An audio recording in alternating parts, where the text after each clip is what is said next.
Hi, this is the best of chess, and here with you is FIDE Master Bojan Jovanovic. For today I prepared for you a lesson about half pinning for an easy level.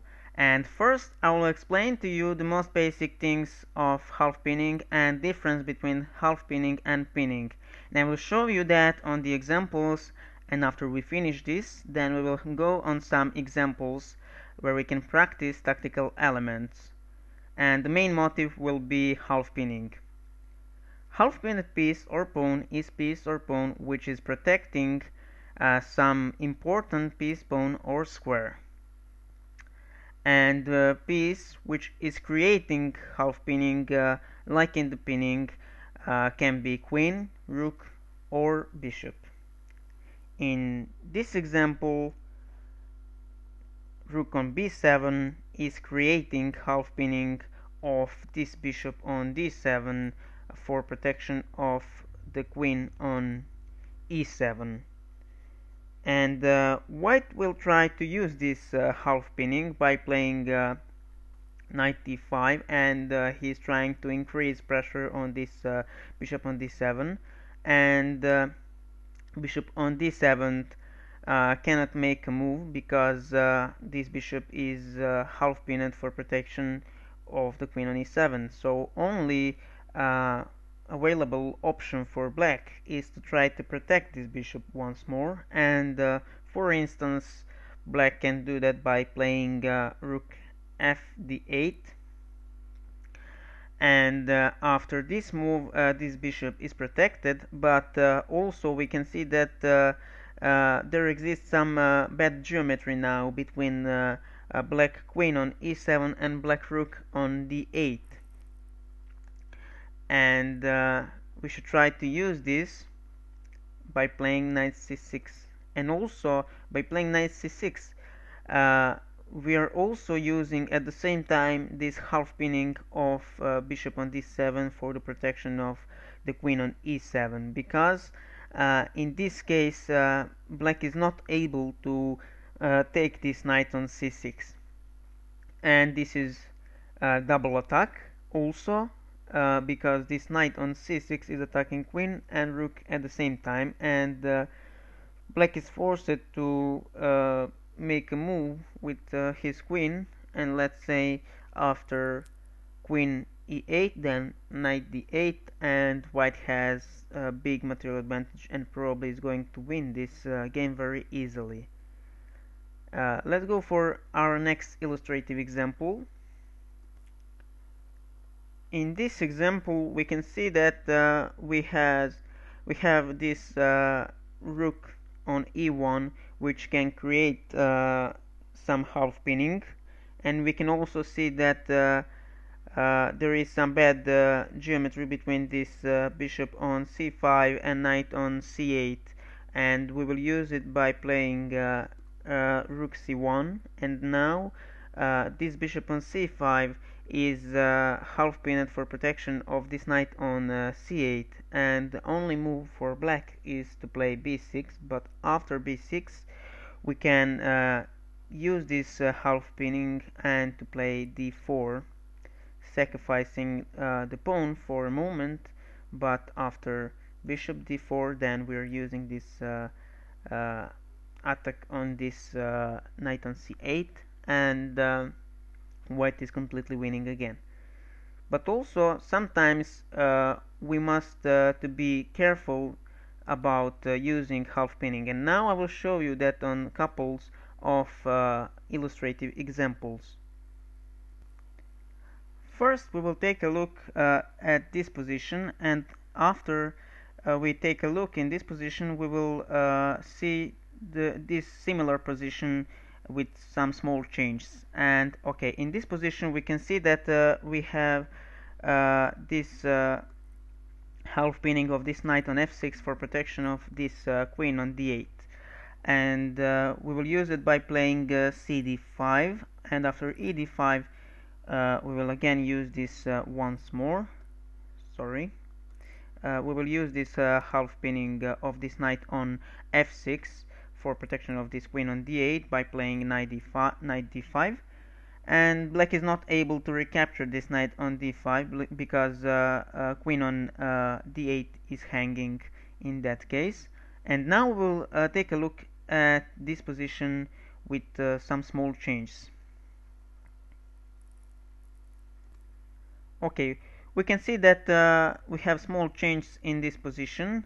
Black does not have anymore a6, and white does not have a3.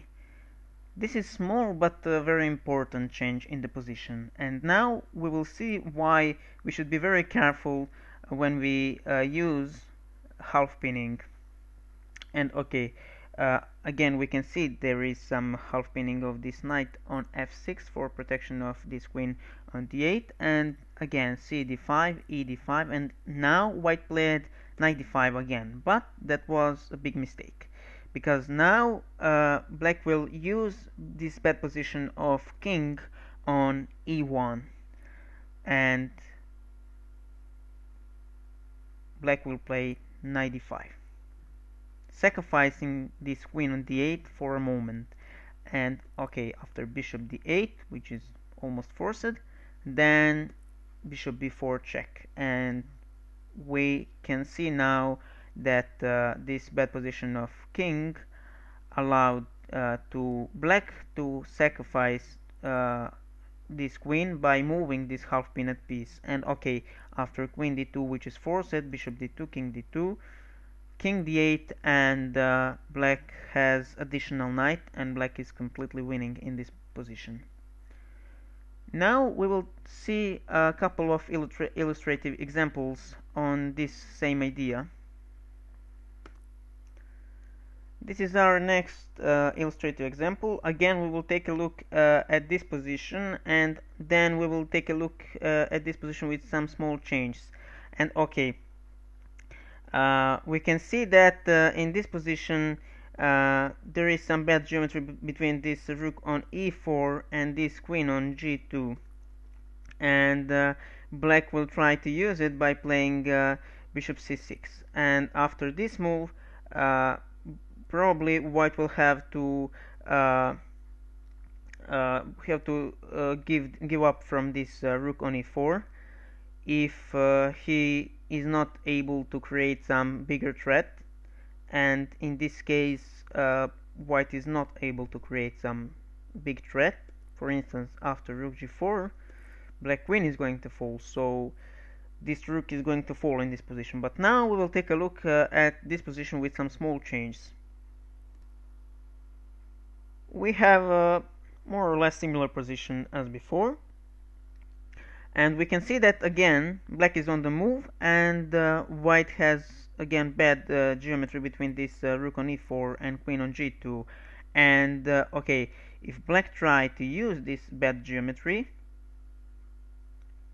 he should not forget that this king on g8 is now also a very big weakness, and always king is more vulnerable than a queen. And after this move, bishop c6, white can respond with rook g4 check, and after forced move, king h8, bishop f6 mate.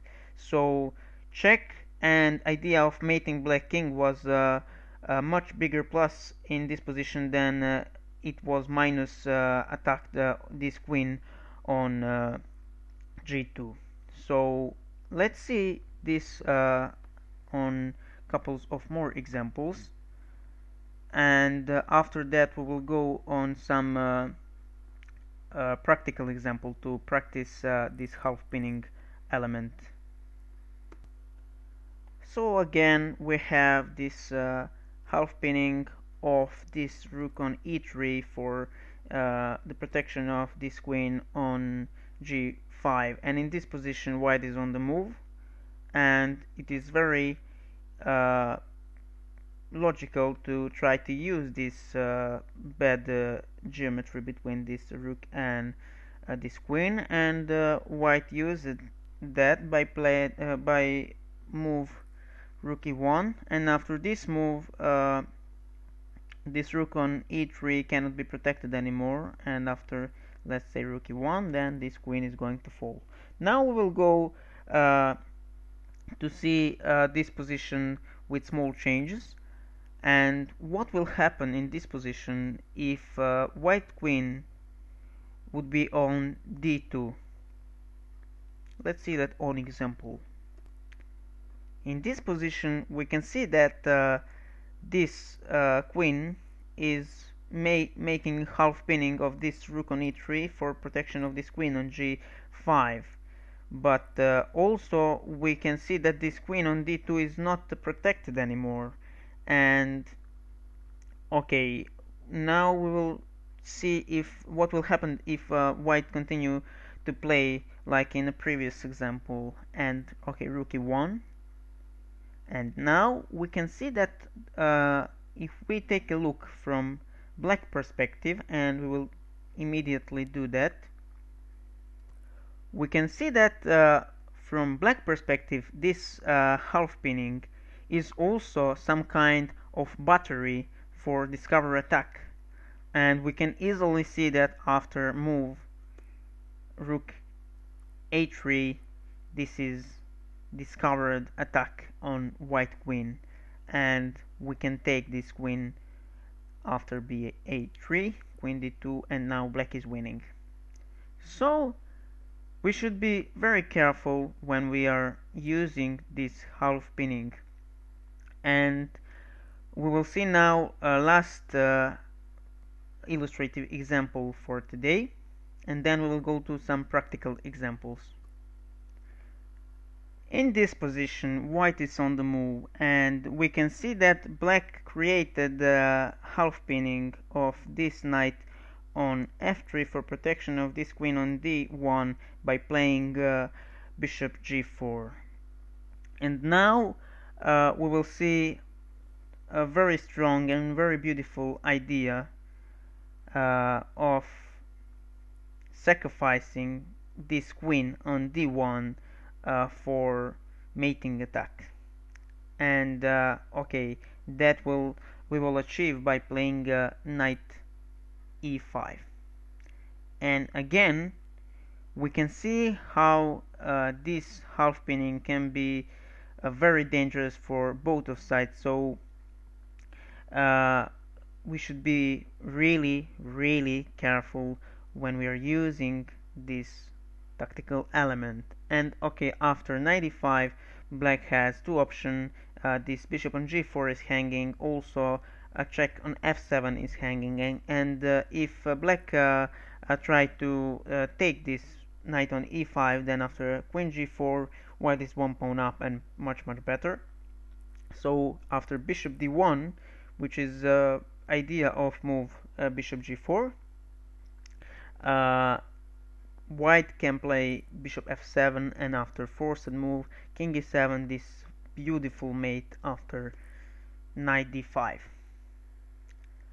And now we will go to see some practical example and to practice this element of half pinning. This is first practical example, and we will take a look in this position from side of black. And in this position white is on the move, and white played knight d5, and after knight d5 we should try to estimate this position. So most of the pieces are still undeveloped. Knight on d5 is centralized, bishop on g5 is creating half pinning of this knight on f6 for protection of this queen on d8. Also knight on b5 is also threatening to come on c7 and give a check and attack the rook at the same time. The only minus in white position is this weak position of his king on e1, but white has very big plus in development, and he is trying to use this advantage in development by sacrificing this knight on b5. And on the other side black is very much undeveloped, and he has big minuses in the position of this half pin at the knight on f6. Also, white is creating many threats, so I think the only move for black is a b5 to try to stop this check on c7. But in this line, white was calculating this after knight f6. White is giving a check to a black king, and white thought that black has to play gf6, and after this white wanted to take this queen on d8 and to use this bad geometry between this king and rook on h8 by taking this pawn on f6, and after bishop e7, bishop h8, white is completely winning. But white didn't take in consideration this bad position of his king on e1, and now black played a very strong move, and that is queen f6. And after this move we can see that black has additional knight and he has big material advantage, and white is forced to take on f6 to try to recapture his material lost. But then we're using this bad position of white king by playing bishop b4, and after this move white is forced to play queen d2, and after bishop d2, king d2, gf6, we can see that black has additional knight and black is completely winning. From these examples, we can conclude that the main difference between pinning and half pinning is that half pinned piece or pawn is able to make a move if that move is creating bigger plus than it is minus in the position. Also, very important tip is always you should be careful when you're making half pinning, and you have always to take in consideration opponent move of that half pinned piece or pawn, which is possible if that side can create some big threat and to get something better in return. And let's go for our last example for today. Okay, this is that example, and now we will start with our usual thinking process. And first we will go to a quantitative analyze, and we can see that white has queen, 2 rooks, bishop, knight, and 7 pawns. And on the other side, black has also queen, 2 rooks, bishop, knight, and 7 pawns, so material is even. Now we will go to qualitative analyze, and we can see that white king on g1 is perfectly safe. This queen on f4 is attacking this knight on f5, also attacking this pawn on c7 and protecting this pawn on d4. So queen is very active. This rook on e1 is fighting for the control of e-file, and in some variations this rook can create some half pinning of this bishop on e6. Rook on a1 is at the moment passive but can be activated very easily. Bishop on d3 is attacking this knight on f5 and also supporting this knight on b5, so he's also very strong. Knight on b5 is somehow misplaced, but maybe can create some threat about this half pinning which can appear in the position. And okay, this knight is at the moment protecting this weak pawn on d4. And let's see the position of black. We can see that white on g8, black king on g8 is very strong and very safe. On the other side, also queen on b6 is very strong.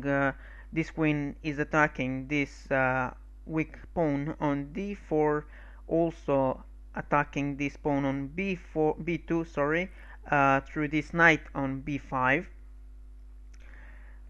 rook on c8 is supporting this rook on e8 and also protecting this pawn on c7, which can be very vulnerable.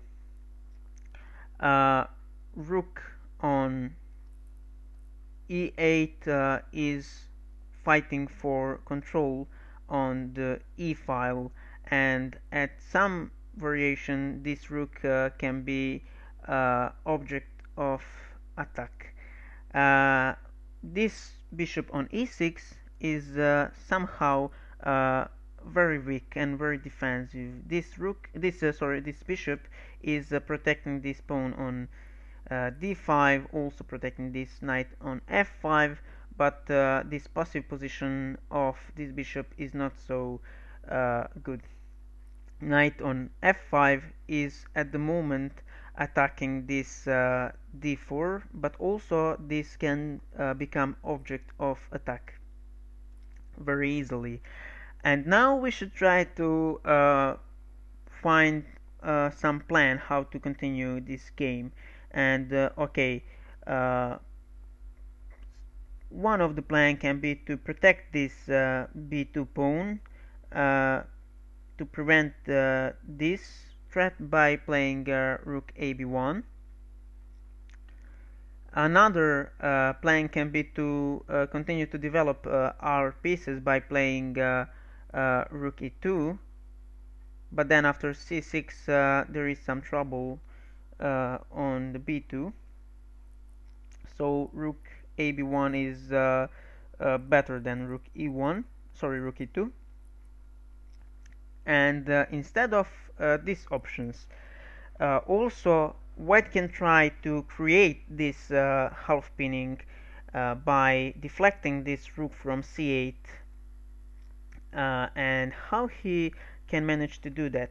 He can manage to do that by playing rook c7. And now we can see that if black takes this knight with his rook on c7, now we can use this half pinning of this bishop on e6 for protection of this rook on e8, and we can play queen f5, and we're attacking this h7 pawn. If black takes this queen on f5, then we will use weakness of 8 rank, and we will give a mate by playing rook e8. And if black plays some better move like g6, now black is attacking this pawn on b2 and the queen on f2 at the same time, and we should move this queen and make a threat and not to allow to black to take this pawn on b2, and that we will achieve by playing queen f4. And we are attacking this rook on c7, and this queen on b6 is protecting this rook, so black cannot take this pawn on b2. And after rook c e7, then we can play just b3 and white is pawn up, so white has very much better position. And instead of rook c7, better move is of course queen c7 to keep this rook on c8, where this rook is protecting another rook on e8. But now we will deflect this rook by playing queen c7, and after rook c7 we can see that half pinning appeared in the position, and this bishop on e6 is half pinned for protection of the rook on e8, and we can take this knight on f5 without any consequences. And white's pawn up, and white is going to win this position. This was all for today, and this was lesson about half pinning for an easy level. In next video I will show to you half pinning for a hard level, where we will see much more complex examples about half pinning. Thank you for watching this video. I hope you enjoyed. Uh, for the best of chess, this was FIDE Master Bojan Ivanovic. See you soon.